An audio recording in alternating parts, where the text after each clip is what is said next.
Welcome to A Celtic State of Mind. I'm John Dykes, and today I'm joined by three very special guests. We have Stevie Mullan from St Roch. Welcome to the show, Stevie. Pleasure to be here in the Johnstone Academy. Very emotional with all the memorabilia about. Thanks for inviting us. It's an absolute pleasure. Shuggie Farrell, ex-St Roch player and legend. Thank you very much for inviting me as well. And Jim Simonette from the Johnstone Academy and Charitable Trust. Welcome to the show, Jim, for your second appearance on A Celtic State of Mind. Absolutely fantastic to be here, and thank you for having us along. Now, Stevie mentioned that we're at the Cathkin Park, we're at the home of the Jimmy Johnstone. Tell us a wee bit about the links between Cathkin and one of St Roch's finest sons, Jimmy McGrory.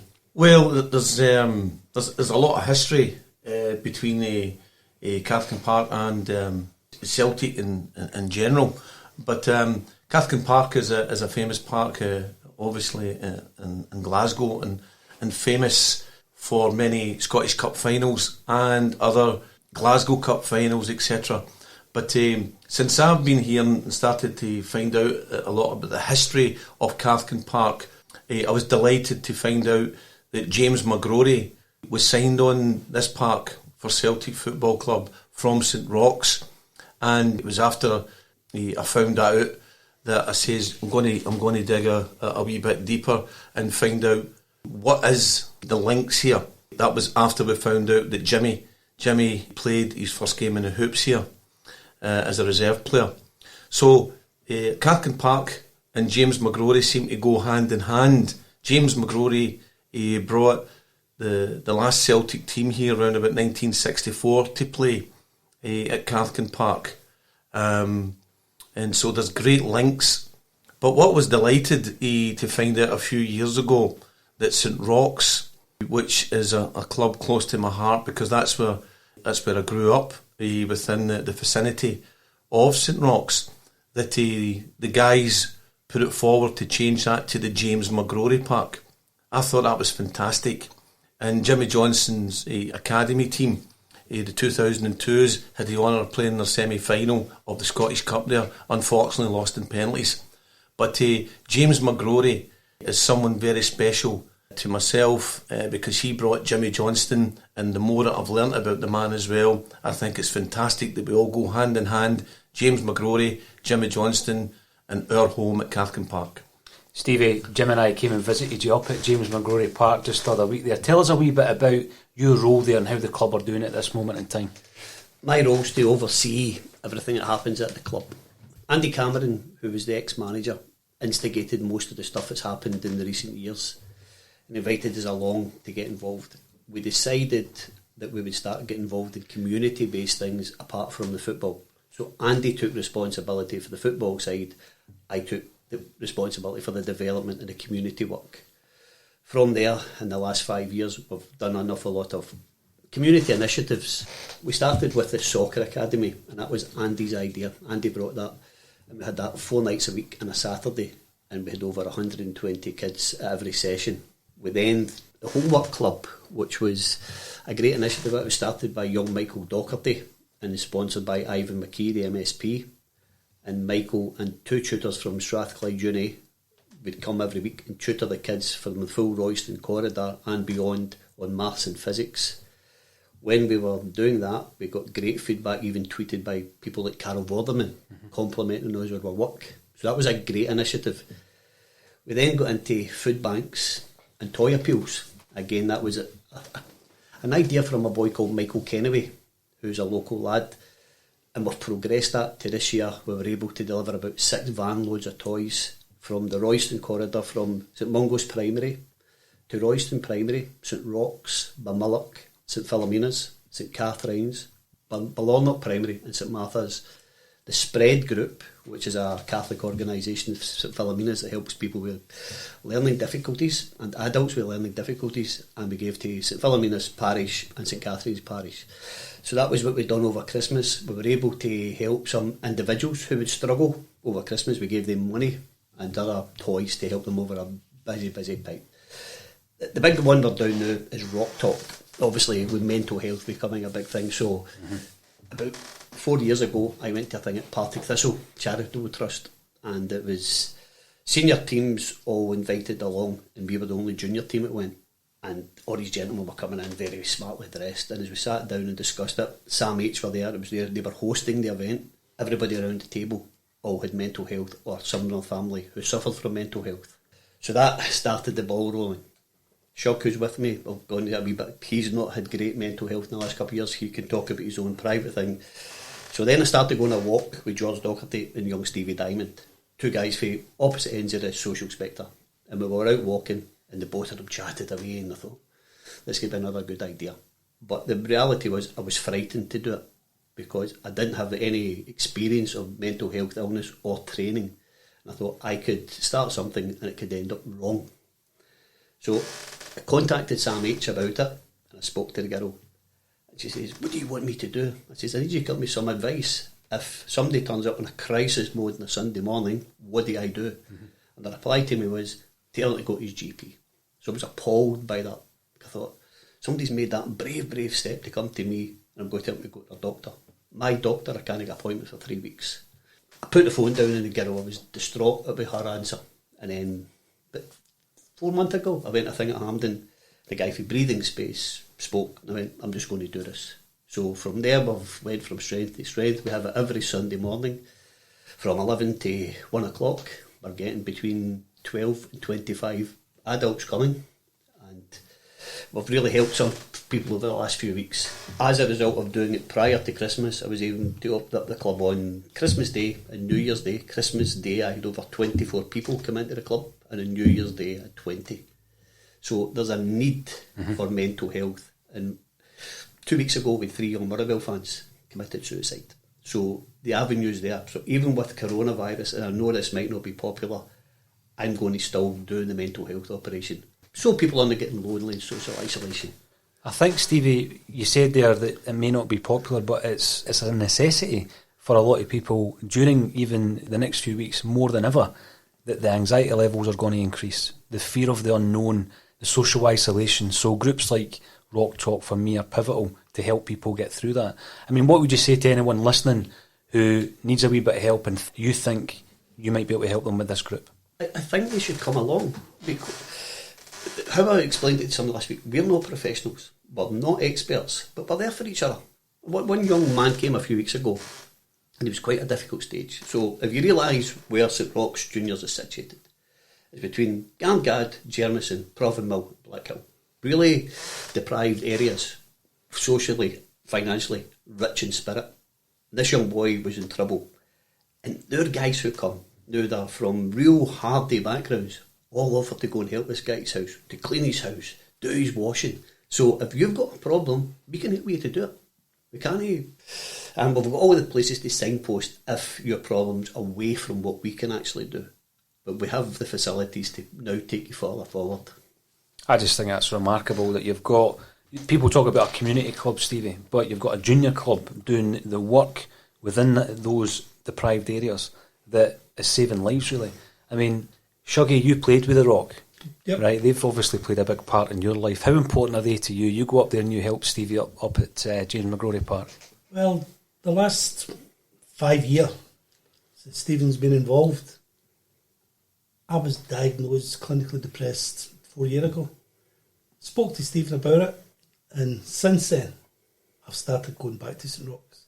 It's a great place every week just to speak to certain individuals, and now I'm trying to take it a wee bit further, been more involved in the past 6-10 months. As an ex-player, how does it feel to go up to that park these days? When did you play? Give us a wee bit of background about your career with the Roch. My first game was 1969. It was a trial and I didn't get picked. I was quite rubbish. But since then, I signed 4 times with St Roch's. Very fortunate. The first manager to sign me was a Lisbon Lion, Willie O'Neill.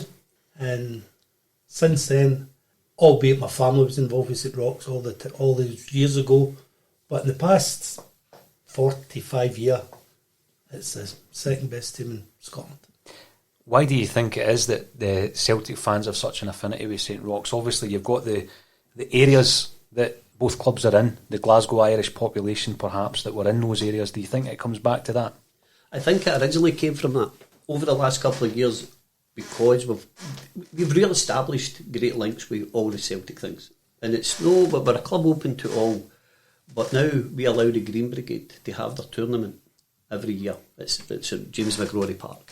So they come in, they see what we're trying to do, but the community work, apart from the football, is getting us a wide appeal and a broad spectrum. As I was speaking to you 2 years the other day, we've got Motherwell season ticket holders who now come to watch us because they associate us the junior equivalent of St Pauli.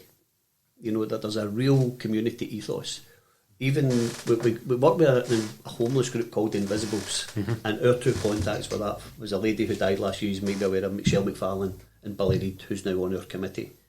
They come and they help us. We work with them. So at Christmas we have homeless days for festive dinners. We have it for OAPs. Most of the OAPs that come will be females. So they come, but usually in the past, some of their husbands, parents, grandparents would have been involved with St Roch's. So now you're getting them coming back who maybe haven't been at St Roch's games for 25, 30 years, and it's descendants of people who have been really pivotal to St Roch's. Shug's very complimentary about what we've done the last 3 or 4 years, but we're celebrating 100 years. So a lot of the people who aren't present now to contribute to that, but they've contributed in the past when it wasn't so easy with social media, with guys going to people's doors and chatting money to get donations to keep the club going. You mentioned there that some fans look at you as the junior equivalent to St Pauli. There was a real interest and a buzz in this ultra culture with regards to St Pauli, and the Celtic fans latched onto that since the 1990s. I've noticed an upsurge in interest in St Roch's as well, and that's a good thing, and you've embraced it. And I mean, we were looking at some of the graffiti on the wall, the James McGrory Park graffiti, and it just looks brilliant. You've really embraced that, Stevie. When you look back yourself, Shuggie, to give us any examples of some of the antics or some of the anecdotes from your playing days at the Roch, I think you played about 400 games, did you know? I think Stephen said that, yeah. I think at 400 games with 89, 90 goals. I've met some terrific characters in the game. Certain individuals that's certainly regarded as legends in the junior world. Thomas Cadbury, Jerry Collins, the Rankin brothers, Craig brother. They're individuals who all played over 10 years for a junior club. So I've been very, very fortunate at St Roch's.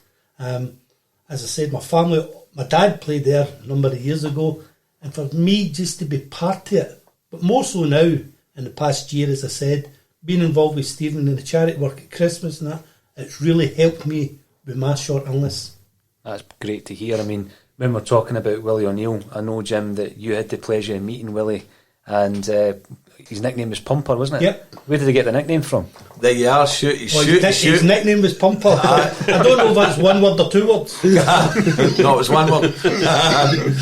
But I was very fortunate to meet Willie O'Neill, and obviously because my relationship with Jimmy in the last 4 years of his life, I met some fantastic people, but Willie O'Neill was one of them, and he Pumper because he used to pump the water in the bath at Celtic Park. That was actually how he got the nickname.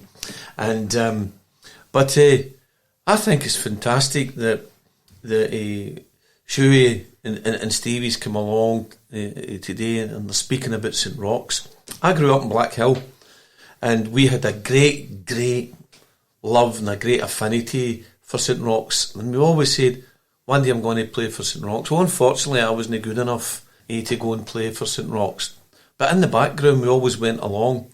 And what was great when we were younger, coming up for Blackhill, up the lane, see, we always believed that St Roch's belonged to Blackhill. you know, and we're young, vivid imaginations. There's probably a big argument out there with people for what used to be called the Ranza place, and the Ranza Rebels, they were called back in the day, sure, yeah.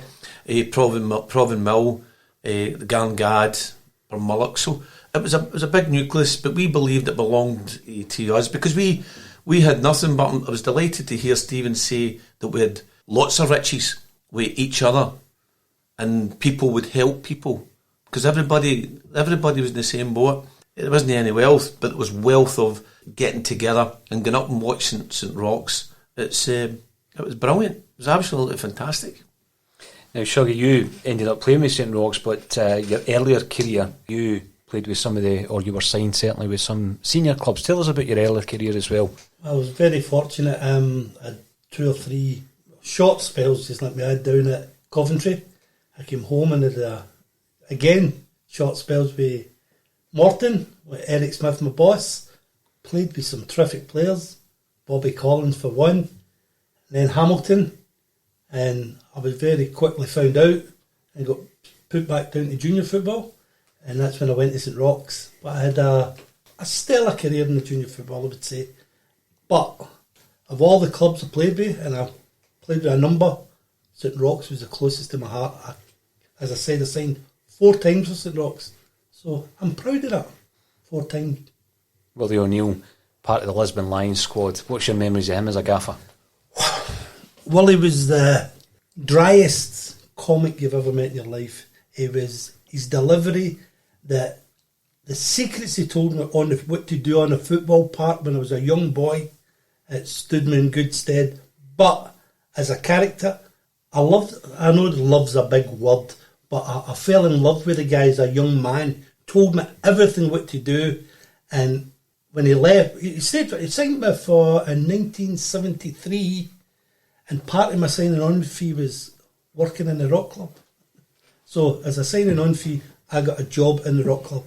So that's the kind of character Willie was. He could do anything, convince me to do anything. Some of the other players or ex-players that I've looked at that played for St Roch's as well, Stevie, Simon Donnelly's dad, who else might we recognise that have played for St Roch's, or players that might have had a Celtic connection? I've got an interesting story from Frank McGarvey, who told us just a couple of weeks ago. Now we heard that story. Shuey would probably actually be better telling that story me about ex-players. Dom played just before I went. Dom Sullivan was the local hero, Proven Mill boy, and I think our record holder for winning trophies was Jim Brogan, the Brogan brothers. Other boys, Simon. I played with Simon Donnelly's dad, Tam Donnelly, school teacher. John McCormick played. Virgil Franchetti. Raymond Franchetti played, centre forward. I think that's only Celtic ones I can remember playing with.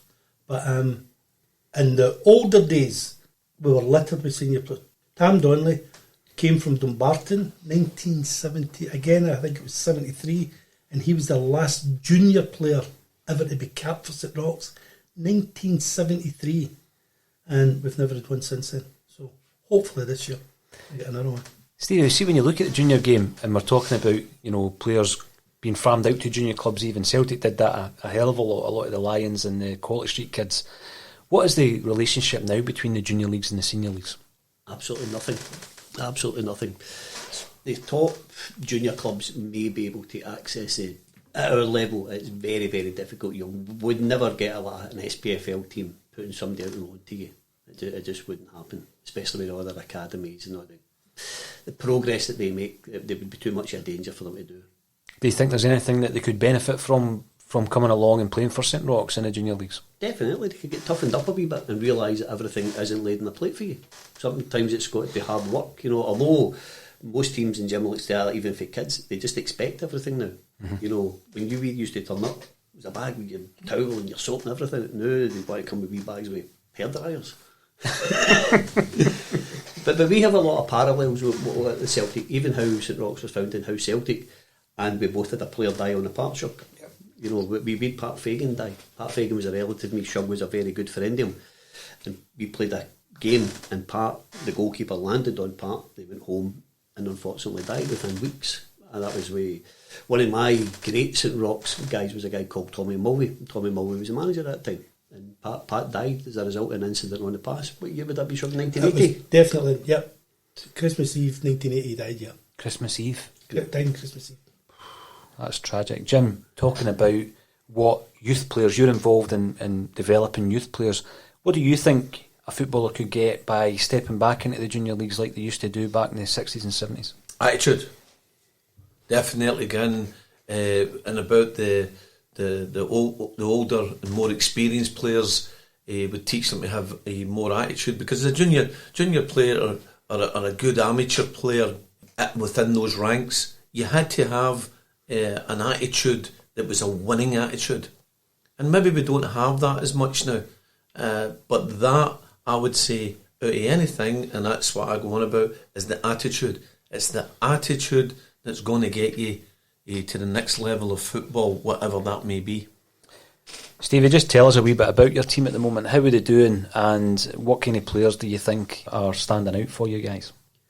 We've done very well. Andy took over when we were bottom or second bottom of the second division, and from them we've gradually progressed. Andy was great and got us 2 promotions in 5 years. We had a terrible start to this season, and Andy decided while I was on holiday that he was going to have to quit.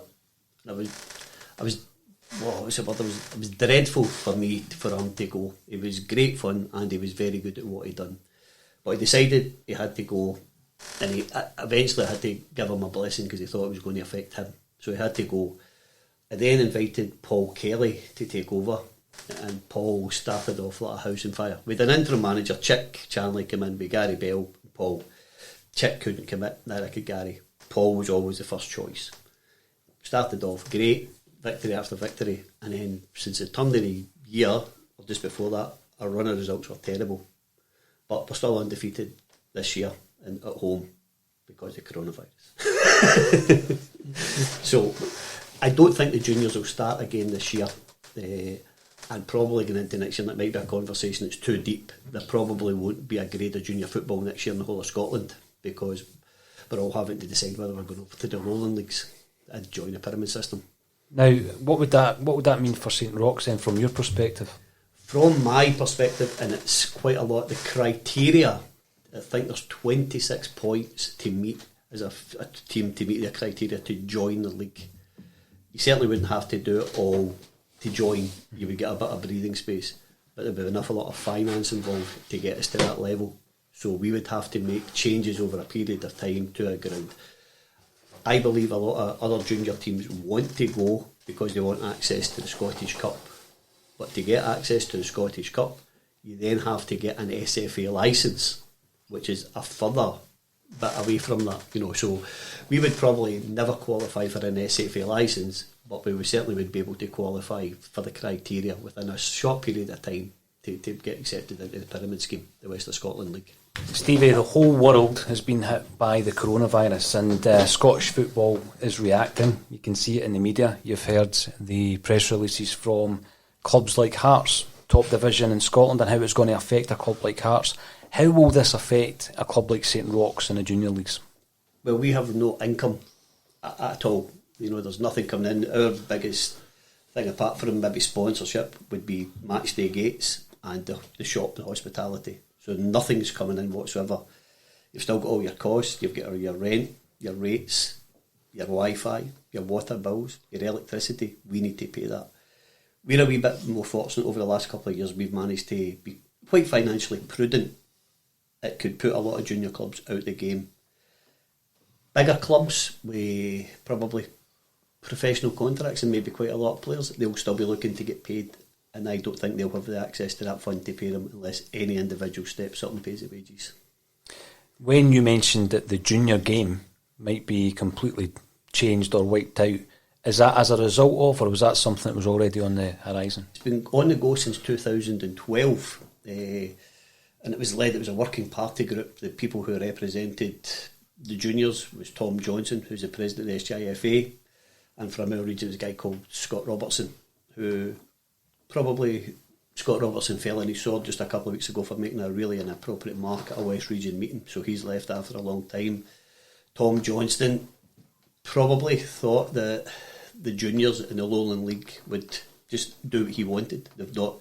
So within the last 4 weeks, he's passed the baton on to somebody else. So last Tuesday, me and Andy went to the meeting at Hampden to hear what the West Region had to say. It was quite good. And then the Thursday, I went to the Holiday Inn at East Kilbride to hear what the Lowland League and the Working Party from East of Scotland League had to say, and it was very informative. So I went back to my fans since then and had a meeting with them where we will decide what we're going to do for next season.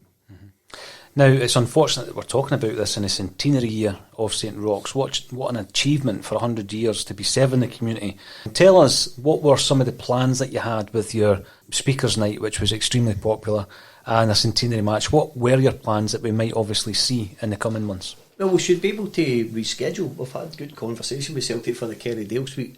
So our plans is the weekend of the 2nd or 3rd of August, which is a bank holiday weekend. I'm not sure if football was started back, so there shouldn't really be any opportunity for the people who are going to attend and speak not to be there, because there probably won't be any holidays either.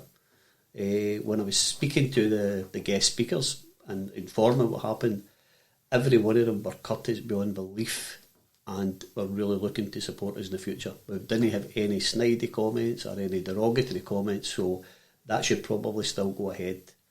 The other thing is that we'll be doing is obviously the match between ourselves and the Jimmy Johnson Select, which I think will, if we're allowed to put it on with the epidemic, and I said to you before, I would need to be informed directly, that wouldn't be allowed to happen.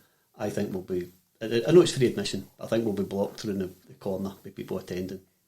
You mentioned earlier as well, Stevie, about this attraction that people have, the St Pauli, the junior ranks. What do you think it is? What's the ingredients that attracts people to St Roch's? I think it's just the fact that we're open to everybody and we'll do these. Junior clubs should be the heart of a community. They really should, because I was a Celtic season ticket holder for over 35 years and I wouldn't miss a game home and away, and I had to break the habit. But at that time, I thought all I ever was a number and a direct debit. If you come to watch St Roch's and you're a stranger, within 3 or 4 weeks, we'll know who you are. We'll say, what's your story? And then you'll become part of that. Then you're not going back to watch Celtic. You're coming to watch St Roch's.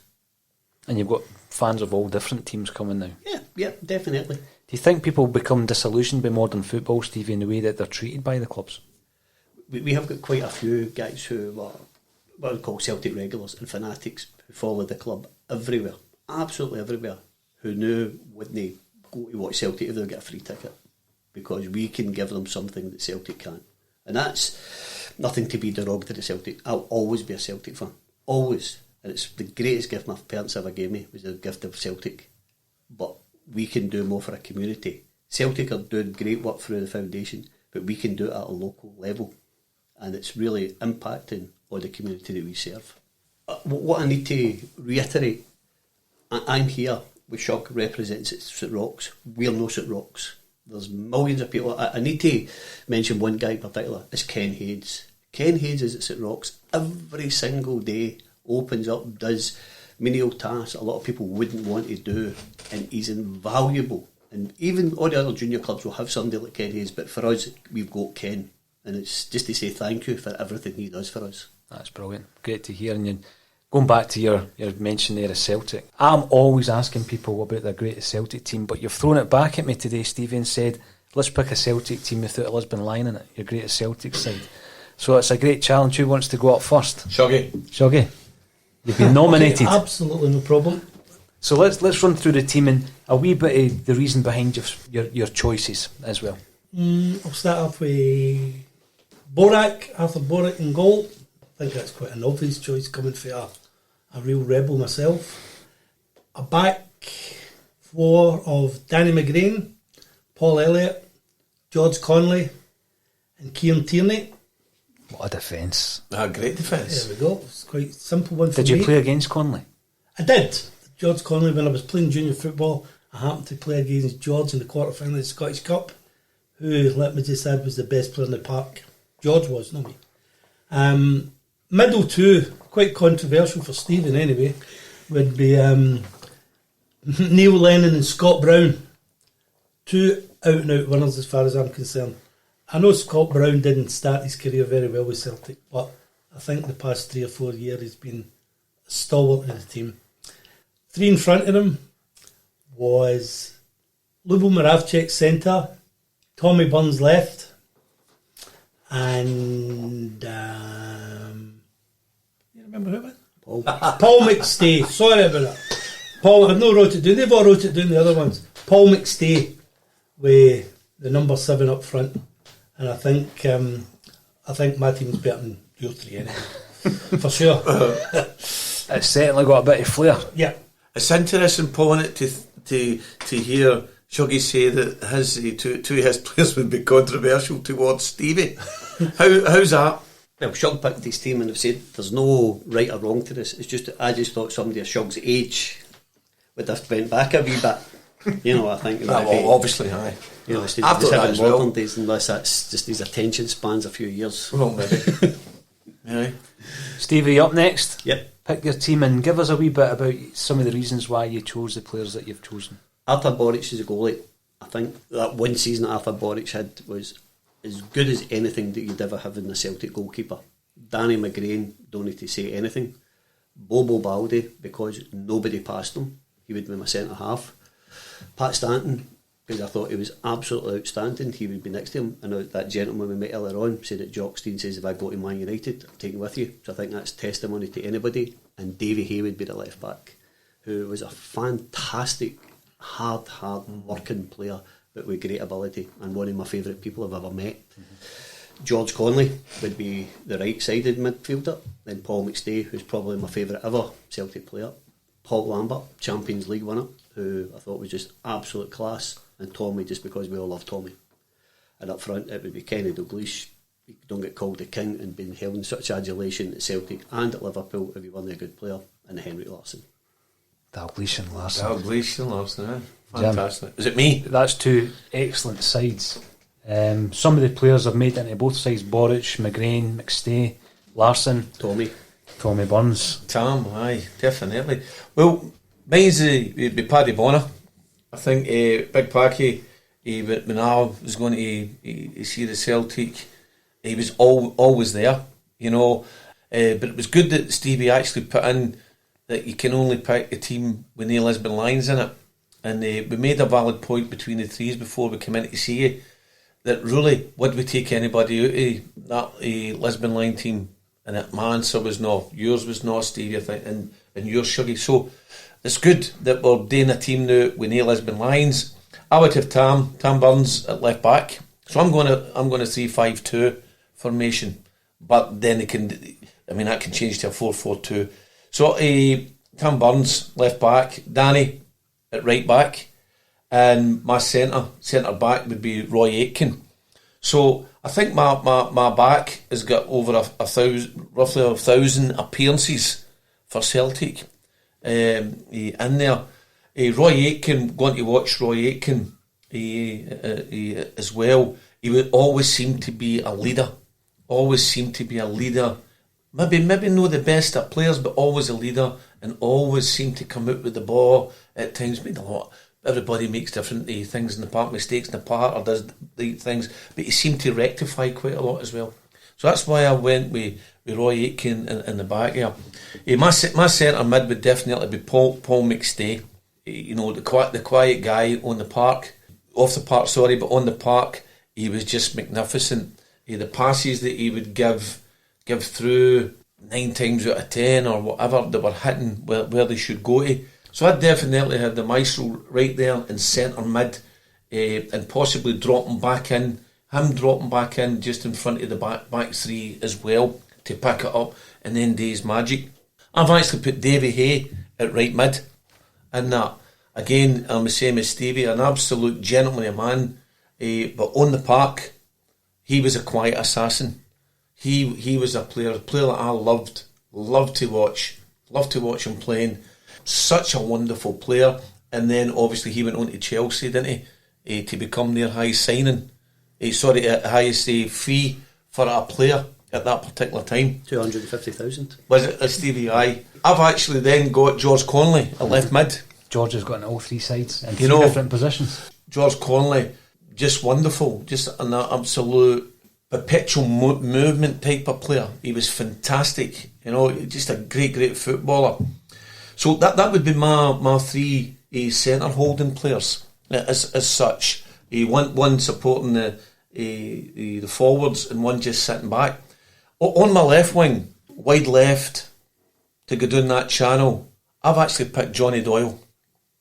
I've actually got Johnny in there. I think Johnny Doyle would have went on to become an even a bigger Celtic player and a big authority for Celtic as well, because Johnny Doyle, what he was in my mind, was a people's player, a person's player, an individual person's player. So I'd have Johnny going down that channel, and I would actually, on the wide right, I've actually put Brian McClare. I've got Brian McClare going wide right and coming in, because I've got this memory as well with a lime green strip down at Love Street and Brian going with the ball and going across. That's my memory of that, but that was a great game. But I put Brian McClare in because I like him, and I loved him with Man United, but I really liked him with Celtic, but wide right. My two forwards, my first striker would be Frank McAvenny, because when Frank played, and I used to watch him standing at the Celtic end or in the jungle, and Frank had this certain thing about him as a striker. He'd be looking at the player even before the ball would come, so he was anticipating what the defender would do to make it better for him. So he was my first striker, and Frank McAvenny was just a goal scoring machine up here and obviously down in London. And Henrik Larsson, everything's been said about Henrik, a fantastic player. We're looking at his photo up there with Jinky. Jinky actually, the night that we were going to the greatest ever Celt, Jinky actually thought that Henrik or Bobby Murdoch would get it. And even the wee man thought that Henrik was something else. And I've got Henrik Larsson in there, so that's my 11. Three outstanding teams. I'm glad to see George Conley in all three teams, being an ex-Valley boy myself. So we're interested in yours. Oh, have I to give one? Aye, you're going to give one. And the other thing I'd say is, if Jockstein's not the manager, who's your manager, Stevie? Martin O'Neill. Martin O'Neill. Neil Lennon. Neil Lennon. Have I to give my team as well? Aye. Right. So in goals for me, I loved Arthur Boric. I thought he was brilliant, and he was the Rebels' choice, wasn't he? He was a cult. I think Fraser Forster. I think he's the only player ever to sign for Celtic 4 times, 3 loans and 1 permanent deal. Fraser Forster, just a giant of a man. Hopefully we can keep a hold of him. At right back, I said earlier, I was born in 78, so I could have had Danny McGrain in there, but I didn't see Danny enough. So I'm going to go for wee Jackie, because I loved wee Jackie up and down the right, traditional overlapping right back. At left back, I went for Tom Boyd. Again, I thought he was just in the mould of a classic up and down the line player, and he gave great service to Celtic. Unfortunately, he went to Chelsea. I thought he should have come to Celtic when he went to Chelsea. The 2 centre-halves, Virgil van Dijk, just class, just oozed class, and has gone on to prove that he's one of the best defenders in the world. And alongside him, Paul Elliott. So I agree with yourself, Shuggie. I thought Elliott was just outstanding. He was like a Celtic captain, I thought. And it's unfortunate that he had to go down south after falling out with the board over money, which was a surprise in the 1990s. Midfield, I would go for 3 in the midfield. Paul McStay, the maestro. Remember him in the centenary season, he was just impeccable. What a player. And speaking to Willie McStay, over the years, he's told us some of the teams that were in for him around about that time, and it's Juventus, Inter Milan, Everton. They all wanted to sign him. That was a time when Everton were a great side, mid-80s. Victor Wanyama, I would put Big Victor, because he'd be the commander in that midfield, winning the balls, playing it to the ball players like Paul McStay. And Stan Petrov for the box-to-box runs. He was just outstanding. I loved Stan. And then up front, I'd go for Eduard, who I know Jim is a big fan of. I'd pair him up with his pal Dembele. I think that would have been a dynamite. And then just chuck Henrik in there as well. Wow. Chuck Henrik in. Poor forward line. As in terms of gaffer, my favourite manager was Tommy Burns. My favourite manager, undoubtedly, was Tommy Burns. Loved the football he played. We only won 1 trophy. It probably meant too much to him, and he fell out with Fergus McCann. We know what happened, but I'm going to go for Tommy. That's interesting that you go for Tommy, because I love Tommy Burns, but I went for. I thought you might ask that question, and I was contemplating. I went, the reason I'm going for Neil Lennon is Neil has won for what he's won as trophies as a manager, Paul. My heart and my soul would tell me Tommy, but I went with Neil. I believe it was Martin O'Neill. Simply, I think Martin gave us the club back. I don't think we'd recovered from, I don't even want to mention his name, the bad transfer. I think we lost our club to Martin O'Neill came, and I think Martin O'Neill gave us our club back and gave me an opportunity as an adult to go to a European final, which I never believed at all. Martin O'Neill is good to beat anybody. You know, obviously you can't beat Mr. Steen, but after that I think it's Martin O'Neill. And Shuggie, you mentioned Neil Lennon again. One of the big things with Lenny is what he's gone through as a manager at Celtic. I just think he epitomises everything a Celtic manager should be. He just wants to win. Nothing else. Just a winner through and through. Every single game with an attitude, and he'll do for me. Absolutely. You mentioned O'Neill there. I think it was O'Neill that started getting the Lions back in at Celtic. He had a banquet or a dinner, and he felt they had to be given their place. We're at Cathkin Park, we're surrounded by images of wee Jinky. I wasn't privileged enough to see the wee man in action. I'm just looking at grainy pictures and grainy footage. What's your thoughts on Jimmy Johnson? Me and Shug were both lucky enough to play against him when he came back to play junior. He played for Blantyre Celtic. I played at that time for Postal YM, and we were getting to the final of the Juvenile Cup, and we went out to play Blantyre Celtic as a warm-up game.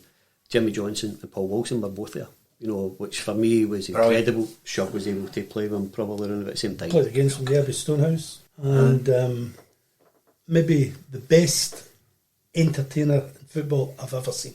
No, maybe, for sure. Jimmy Johnson, best entertainer I've ever seen in football. Paul Wilson told me the story about how he got signed by Blantyre. It was Jimmy Johnson.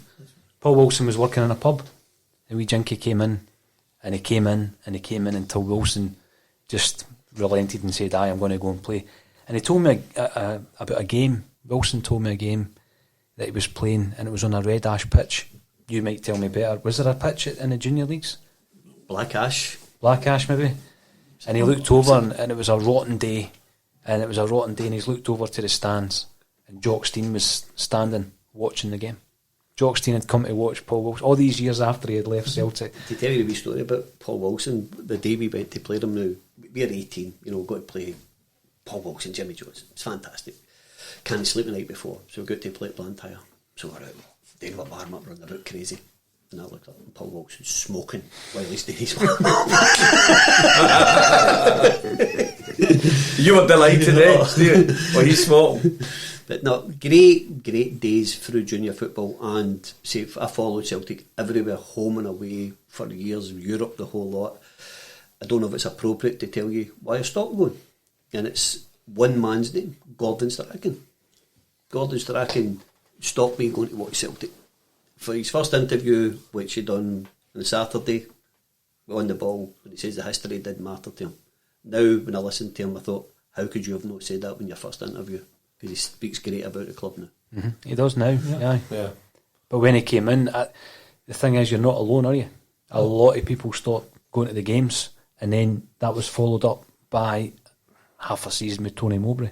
And it took a wee while to get a lot of the guys back into Celtic Park. What I hated, and I certainly don't think I'm an expert on football, but what I can do is watch a game, and nobody needs to tell me if somebody's good. I could tell with my eyes. Might not be my idea of play, but I could tell if he's good. And I hated constantly getting told they're good, you just don't understand them. Because when he was talking about his two central defenders, you know, oh, he's better than him, but what would you have, a kick in the arse or a punch in the mouth? You wouldn't want any, would you? We're in a room of football men. I never played to any level, so junior, that's fantastic. I never played junior. When you're talking about the football and where we are just now, there's a situation, we're in uncharted waters, and people are talking about the season not getting finished. What happens? Everybody's come out and had their say. Some clubs are coming out saying it's null and void. As football men, Jim, is it possible to null and void a season, or does that title need to be awarded to the team who's sitting top of the league?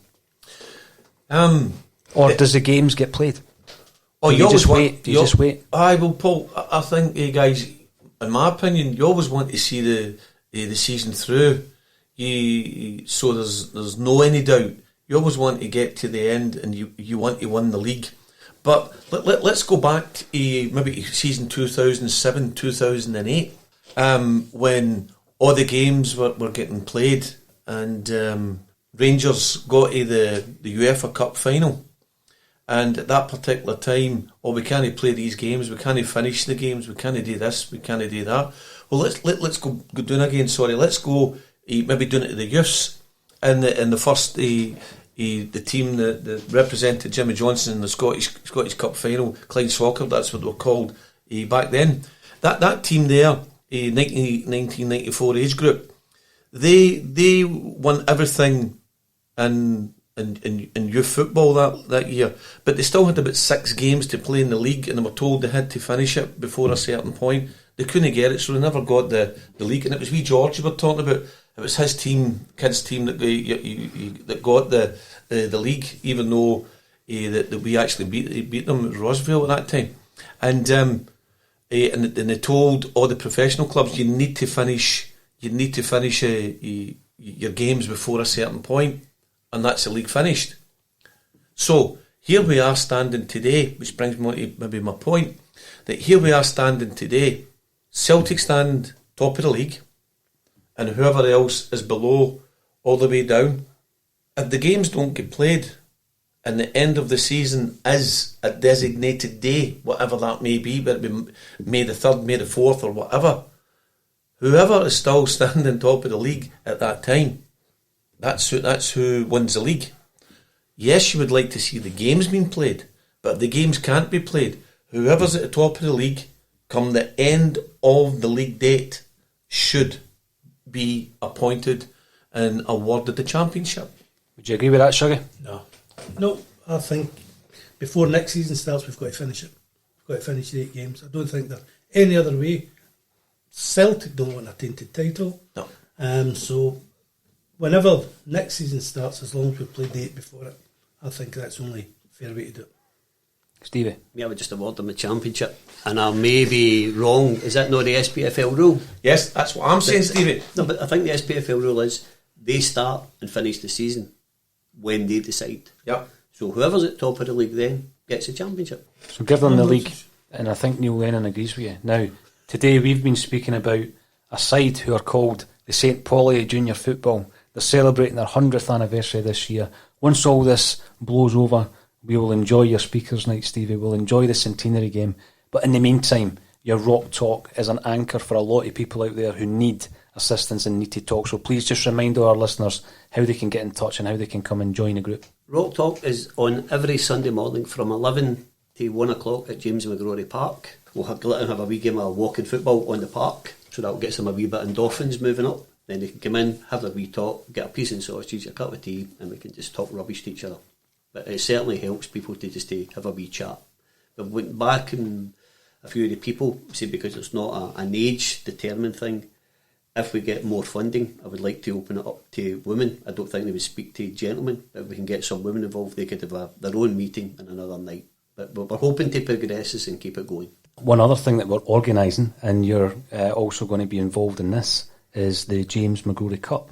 James McGrory Cup is a 7-a-side tournament at Cathkin Park. Stevie, are you putting a team in?